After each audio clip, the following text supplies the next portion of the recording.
Konnichiwa, Kahirlach. Happy 1-year anniversary to both of us. You've been fair, fun and approachable. I can ask for no more.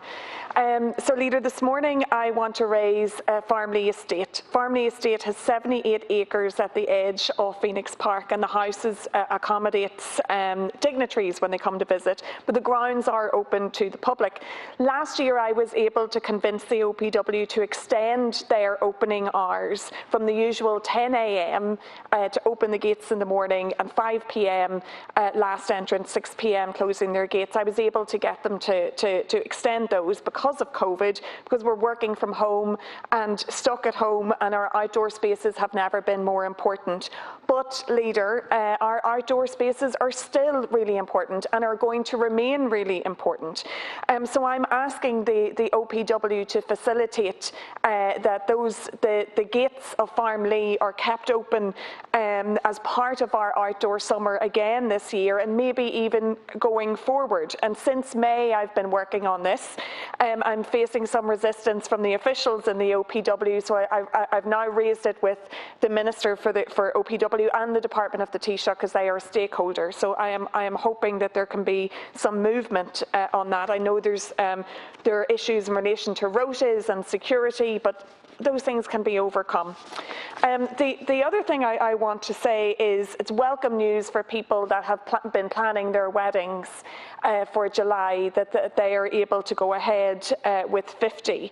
I would ask that there is clarity as soon as possible for couples who are due to be married in August as well, because they're going through the same angst.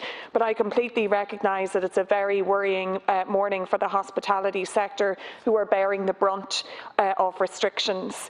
But let this be a reminder that we still don't have specific sectoral guidelines for weddings. They are actually tucked in under the reopening of hotels and B&Bs. And anyone that has ever got married will tell you that there's much more to a wedding than a hotel and B&B, or if at all, because so many people get married in other venues. So at the moment, couples and planners are sifting through different guidelines, whether that be for churches and for ceremonies. It can be, can you sing, can you have music? The hospitality, do the same rules apply around tables of 6? Hotels versus marquees is a big one. Do the same restrictions apply? And what are guidelines and what are rules?